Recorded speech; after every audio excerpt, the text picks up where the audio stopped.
Bienvenidos a nuestra clase de época. Ahora estamos nuevamente en Marcos capítulo 12 y nuevamente recordando que época es un acróstico que nos ayuda a discipular, en la cual la E significa un ejemplo a seguir, la P una promesa a reclamar, la O un mandamiento a obedecer, la C un pecado a confesar y la A un cambio de actitud.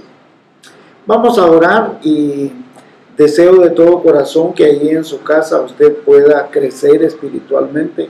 Son tiempos difíciles, son tiempos muy complicados en los cuales se va a vivenciar quiénes realmente somos de Cristo.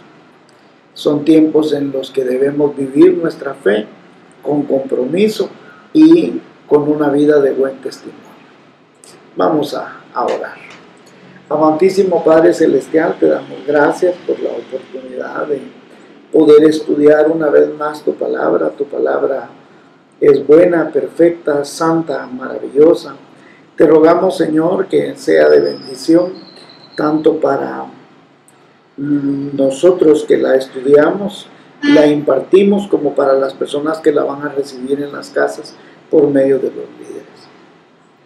Te rogamos, Señor, que nos cubras con tu sangre bendita, que bendigas al gobierno, que lo ilumines, que lo guíes a tomar decisiones sabias, y también a todo nuestro liderazgo en toda la iglesia y en todas las familias. En el nombre de Cristo Jesús, amén. Bien, hermanos, estamos en Marcos capítulo 12 y Jesús va a narrar una parábola acerca de los terratenientes y los labradores. Y vamos a comenzar diciendo en el primer versículo: entonces comenzó Jesús a decirles por parábolas. Un hombre plantó una viña, la cercó de vallado, cavó un lagar, edificó una torre y la arrendó a unos labradores y se fue lejos.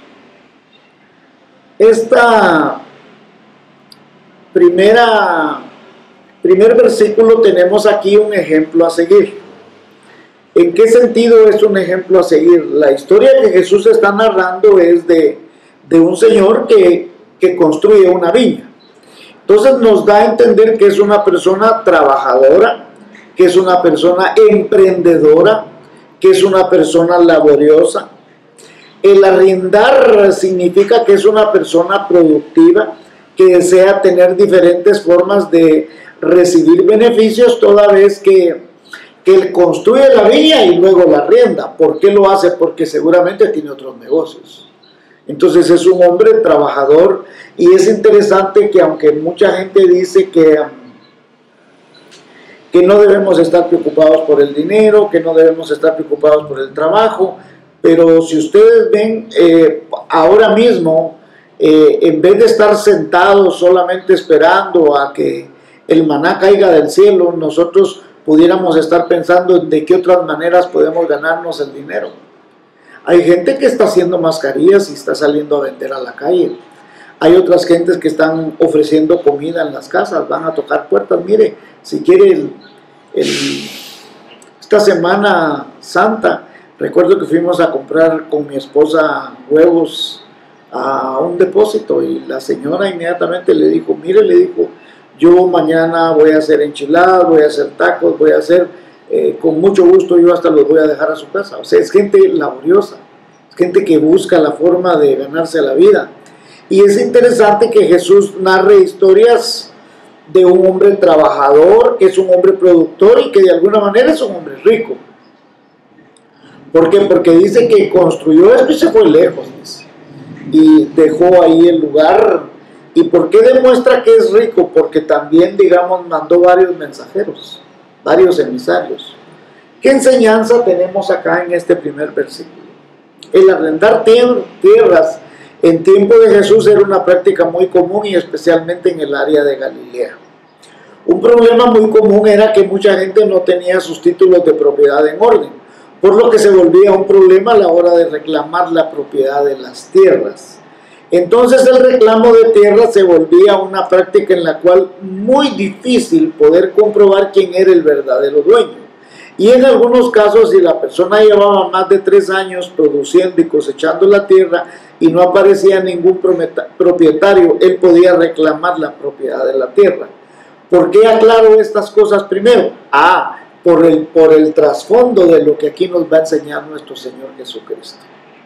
Versículos 2 y 3. Vamos a leer el 2 y el 3 ahora. Veamos lo que dice el 2 y el 3. Y a su tiempo envió un siervo a los labradores para que recibiese de estos del fruto de la viña. Mas ellos, tomándole, le golpearon y le enviaron con las manos vacías. Muy bien.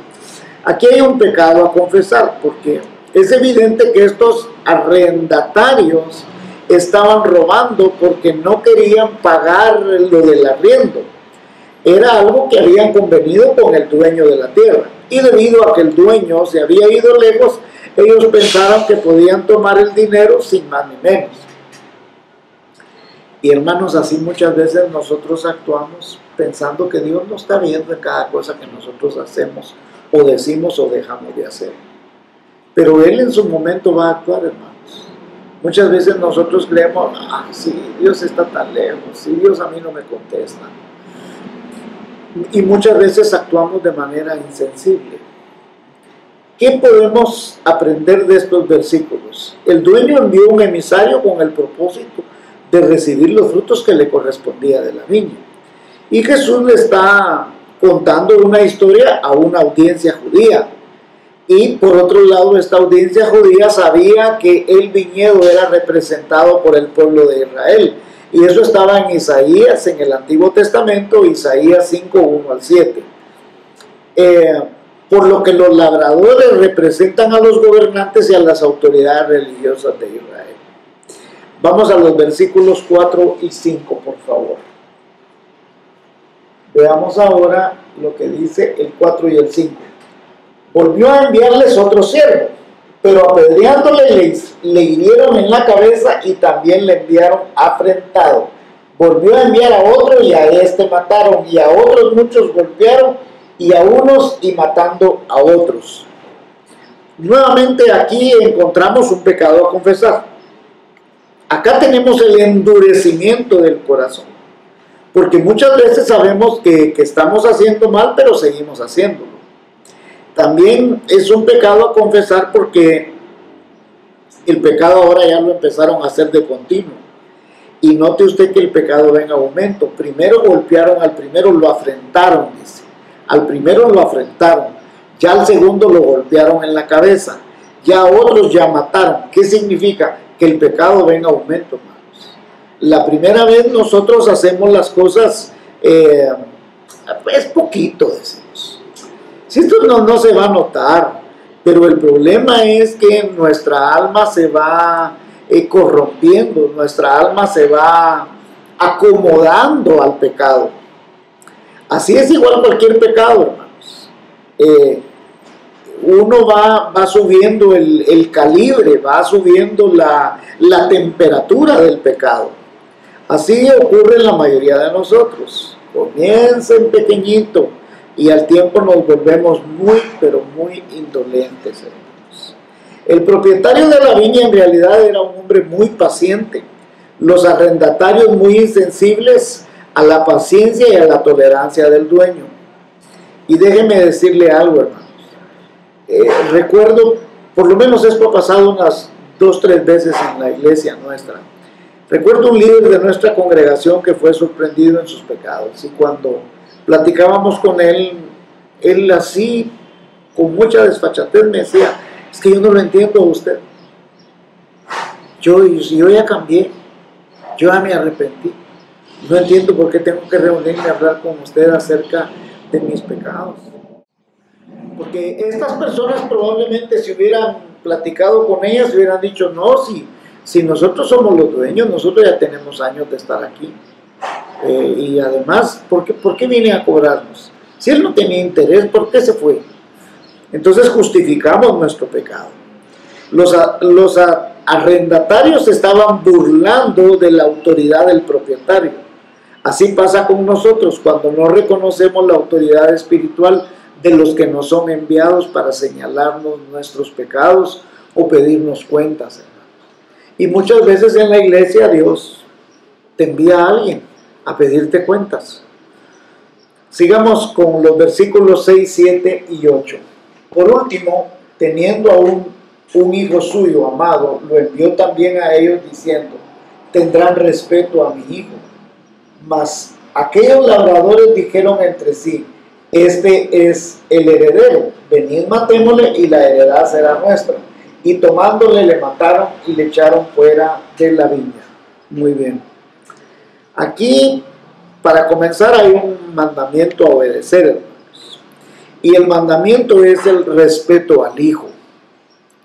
Obviamente hay también un pecado a confesar, pero el primer mandamiento que hay aquí es el respeto al hijo. Y permítame decirle con mucha humildad, hermanos, que muchas veces nosotros no tomamos en serio la autoridad de Jesucristo y no pensamos acerca de su poder, de su dominio, de su autoridad, y muchas veces nosotros queremos vivir la vida como se nos da la gana. Quizás no asesinamos a Jesucristo como lo hicieron estos labradores, pero estoy seguro que mucha gente, cuando es descubierta en su pecado, quisiera que desaparecer o que no le estuvieran haciendo ningún comentario. Y aquí el mandamiento a obedecer es el respeto al hijo. El pecado a confesar es que primero estaba el deseo de matar al hijo del dueño de la viña. Eso de por sí ya era grave. Pero el deseo de codiciar vino como consecuencia que con el deseo de quedarse en las tierras era necesario matar al hijo para quedarse con las tierras. Entonces aquí van dos pecados: primero el deseo de matar, luego el deseo de quedarse con las tierras, y finalmente que se volvieron en vulgares asesinos. Es como robarle a cualquier persona en la calle, alguien que te asalte en la calle, y eres un vulgar asesino solo por querer robarle algo, y entonces como no te lo entrega, lo matas, ¿verdad? El otro gran pecado aquí, hermanos, es que ellos consuman el asesinato del hijo, ¿verdad? Y luego caemos en un tercer pecado, es rechazar a cada uno de los enviados de Dios. Note usted que cada vez Dios enviaba enviados, y muchas veces Dios nos envía muchas señales para que nosotros nos arrepintamos, para que nosotros cambiemos nuestra manera de ser, pero no hacemos caso, rechazamos a los enviados, ¿verdad? Entonces, primero está el deseo de matar. Segundo está el deseo de codiciar la propiedad. Tercero, consuman el asesinato. Cuarto, rechazan a los enviados. Quinto, rechazaron al último mensajero. El último mensajero era el hijo. Y déjeme decirle que después de este mensajero ya no hay otro. Si rechazamos el mensaje de Jesucristo, no hay otro mensajero más. Habremos rechazado la última esperanza. Nada queda después de rechazar a Jesucristo. Nadie más puede ser enviado. El cielo no tiene otro mensaje ni ningún otro mensajero. Jesucristo es el último mensajero de Dios enviado a nosotros desde el cielo. Y si Jesucristo es rechazado, no hay más esperanza, no hay más salvación, no hay otro nombre dado a los hombres por los cuales podamos ser salvos. Amén, hermanos. Eso es una enseñanza tremenda que hay aquí en este pasaje.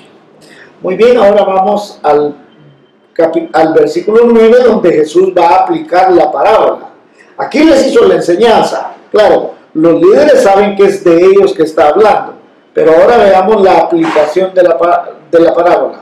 ¿Qué pues hará el Señor de la viña? ¿Vendrá y destruirá a los labradores y dará su viña a otros? Muy bien. Aquí hay un pecado a confesar. Los labradores fueron tan necios al pensar que si mataban al hijo, ellos serían los dueños. Ay, qué triste, hermanos. Y el castigo acá será ejemplar. No solo ya no habrá la oportunidad, sino que lo perderán todo. ¿Y cuánta gente lo pierde todo por causa del pecado, hermanos? Y entonces,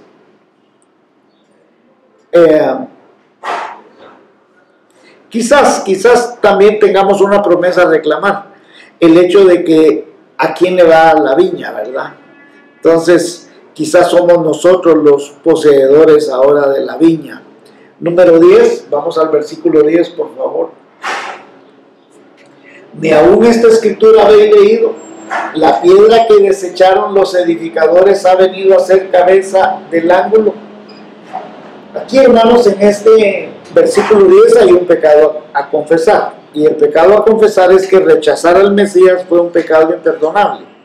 Y esto viene de ignorancia de las Escrituras. Jesús les cita el Salmo 118, 22 al 28, con el propósito de que ellos reaccionaran, que ellos se dieran cuenta que en el capítulo anterior Jesucristo había recibido las alabanzas que están justamente en el capítulo 118 de los versículos 22 al 28, cuando dijeron: Hosana al Hijo de David, bendito el que viene en el nombre del Señor.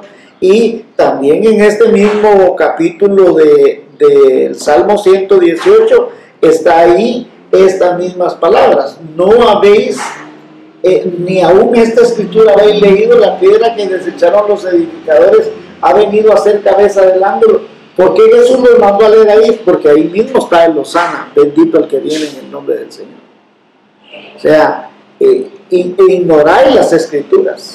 Y mucha gente, hermanos, por ignorancia de las escrituras rechaza al Señor. ¿Qué enseñanza podemos tener aquí? Bueno, aquí hay una gran enseñanza. Porque ¿a quién están desechando? A la roca, a la piedra, a la roca. ¿Y quién es la roca? La roca es la provisión que Dios le dio a Israel durante todo el desierto. Eso está en 1 Corintios capítulo 10, versículo 4.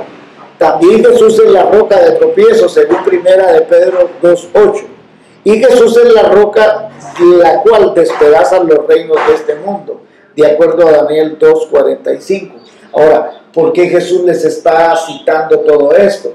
Porque esta roca, esta piedra que los edificadores han desechado, apunta a la venida del Mesías, apunta a quién es el Mesías, apunta a que Él es el Mesías, el Hijo de Dios. Muy bien, versículos 11 y 12. El Señor ha hecho esto y es cosa maravillosa a nuestros ojos. Y procuraban prenderle porque entendían que decía contra ellos aquella parábola, pero temían a la multitud y dejándole se fueron. Si se dan cuenta, ellos se entienden. Ellos se entienden, hermanos. Como el hermano este que les contaba, que él me decía, yo no lo entiendo a usted. Si yo ya le pedí perdón al Señor, sí, pero seguía haciendo el pecado. O sea, hay gente que sí entiende su pecado, sí entiende su maldad, pero su corazón se endurece. Su corazón, en vez de enternecerse, va cada vez en aumento hacia el pecado y más pecado, sin aceptar que se han equivocado.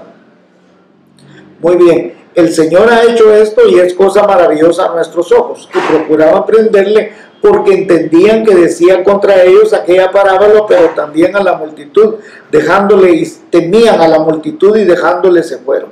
Aquí hay un pecado a confesar. El Espíritu Santo les habló con claridad, ya que ellos se dieron cuenta que era contra ellos la palabra. Quiere decir que el Espíritu Santo sí les estaba hablando, ¿verdad? Entonces tuvieron la oportunidad de arrepentirse, y lo que hicieron fue lo contrario, tuvieron el deseo de asesinar. Muy bien, ahora ¿qué van a hacer ellos? Ellos se retiran en este momento, pero se van a retirar a preparar todo un plan para tratar de destruir a Jesús. Y entonces aquí lo vamos a ver, porque dice, y dejándole se fueron.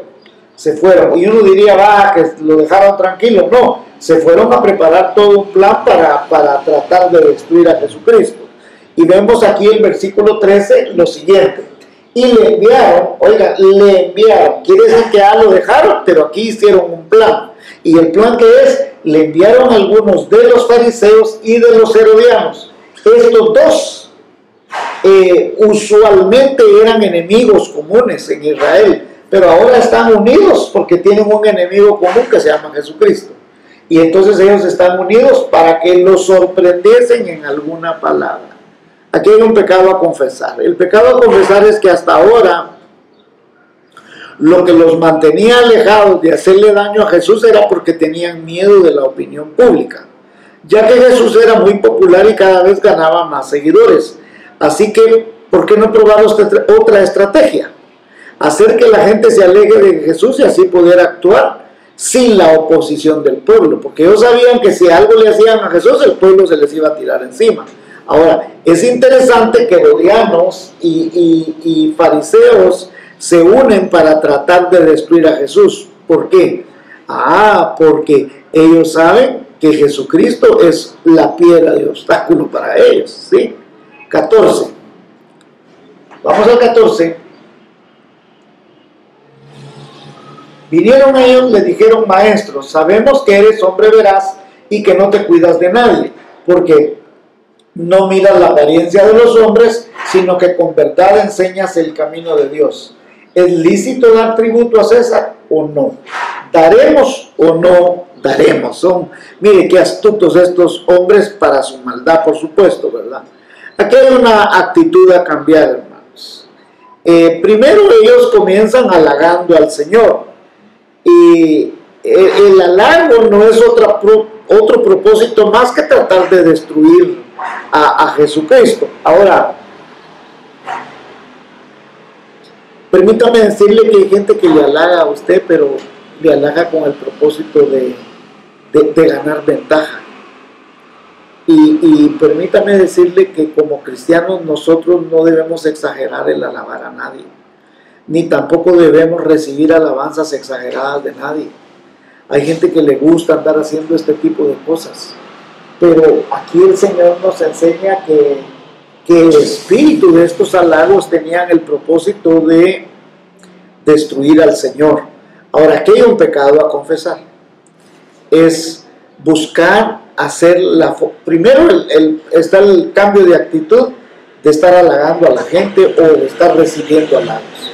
Pero hay un pecado a confesar en buscar la forma de que otra persona caiga en desgracia. Eso es un pecado, hermanos. Y esto lo que querían era hacer que Jesús cayera en desgracia. Ellos deseaban que Jesús cayera en la trampa de responder una cosa u otra, si pagaban o no pagaban los impuestos. Por eso todavía le recalcan aquí al final: ¿daremos o no daremos? Como quien dice, ya aquí te atrapamos, ¿no? Ya que si Jesús decía que sí había que pagar impuestos, se hacía impopular porque las personas pensaban que era injusto pagarle al imperio invasor lo que no debían de pagar. Y si decía que no se pagaran los impuestos, quedaría atrapado él, y que él era un revolucionario que estaba en contra del imperio. Entonces, de las dos maneras querían atraparlo, y ellos seguramente se sobaban las manos. Ya lo tenemos. Así que aparentemente la trampa estaba bien puesta para que Jesús cayera redondo. Existían 3 tributos que el Roma cobraba.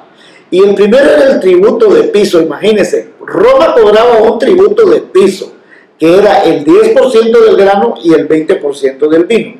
El segundo impuesto era el 1% del impuesto sobre la renta. Si usted cree que esa cosa es nueva ahora que le cobran a uno el impuesto sobre el ISR, y déjeme decirle que a los romanos lo cobraban allá, era el 1% de todos los ingresos, ¿sí?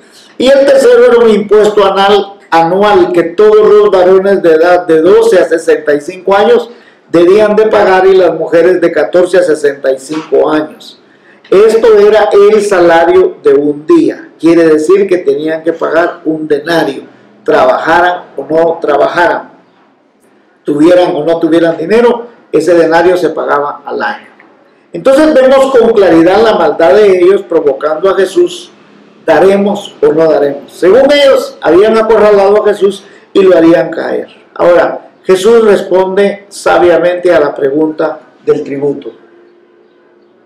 Mas él, percibiendo la hipocresía de ellos, les dijo: ¿por qué me tentáis? Traedme la moneda para que la vean. ¿Sí? Aquí es un pecado a Jesús, un pecado contra Jesús mismo. Jesús jamás se burló de nadie, de sus adversarios. Sin embargo, ellos tratan todo el tiempo de destruirle. ¿Y qué les dice Jesús? ¿Por qué me tentáis? ¿Sí?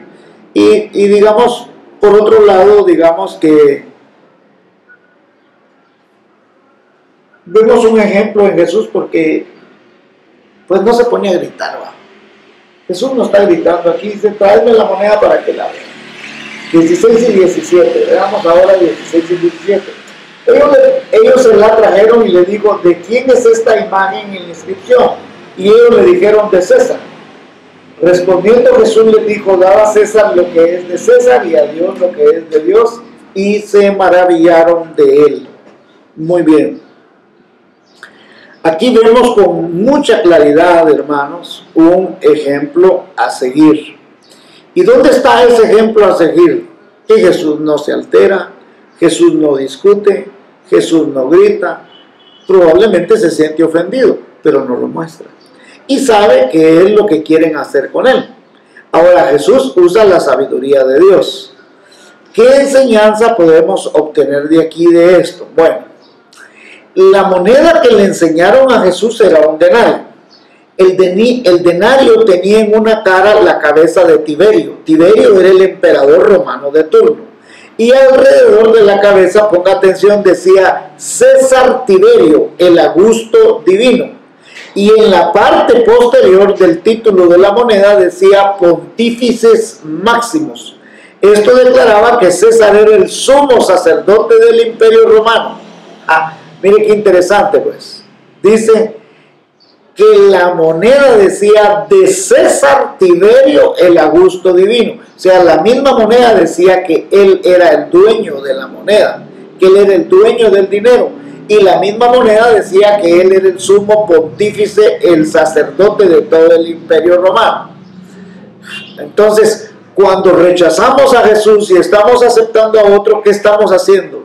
Estamos diciendo que él es nuestro pontífice, nuestro puente entre Dios y los hombres. Claro, solo Jesucristo puede ser el pontífice entre Dios y los hombres. No hay ningún otro pontífice, hermanos. Entonces Jesús le dijo, den al César lo que es del César y a Dios lo que es de Dios. Jesús sabe que ese gobierno será quien le asesine. Él sabe, él lo tiene claro en visión que ese gobierno es el que lo va a asesinar. Sin embargo, dice, páguenle sus tributos. Ahora, la respuesta de Jesús es una respuesta sabia, ya que ellos tratan de atraparle, pero Jesús les dice, le pueden dar la moneda de César porque lo aceptan como emperador, pero es mejor que le den su vida a Dios. Usted le puede dar la moneda a César porque es su emperador, pero es mejor que usted le dé su vida a Dios. Puede que usted pague impuestos y esté dispuesto a morir por su país, por su gobierno, pero será mejor que usted esté dispuesto a vivir por y para Jesucristo.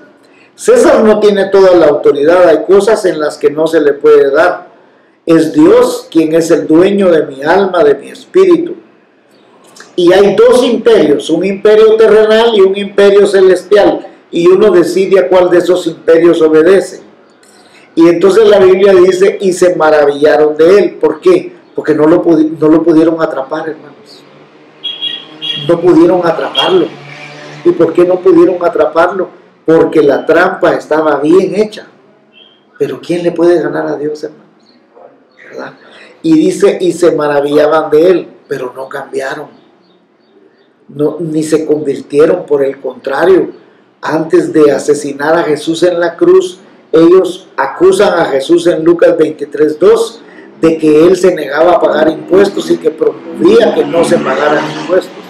O sea, ridículos, lo quisieron atrapar y como no pudieron, ahora mienten, van a mentir que él está diciendo que no hay que pagarlos. Muy bien. Vamos a llegar hasta aquí, hermanos, porque ya estamos cumpliendo los 30 minutos. Quisiera poder continuar más, pero creo que con estos 30 minutos es suficiente que nosotros podamos compartir este aprendizaje en nuestras casas y enseñarlo de una manera vivaz, eficiente, y que también nos ayude a nosotros y me incluyo, a respetar más a nuestro Señor Jesús, a adorarlo como lo que Él se merece, a reconocer que Él es el dueño de la viña. No hay más dueño de la viña que Jesús, y Él es nuestro Señor, nuestro Salvador. Y permítame decirle una última cosa, nadie le puede ganar nada a Jesús, hermanos. Nadie puede ganarle una competencia a Jesús. Si usted piensa que va a atrapar a Jesús en algo, es imposible, hermanos. esta gente que eran eruditos, nunca pudieron ganarle a Jesús en nada. Así de que, hermanos, les animo a que podamos seguir adelante. Trate de leer, hacer sus estudios bíblicos en casa, y mañana vamos a tratar de grabar otro tiempo para que usted tenga cómo estudiar la Biblia esta semana en casa. Que Dios les bendiga, hermanos, y gracias.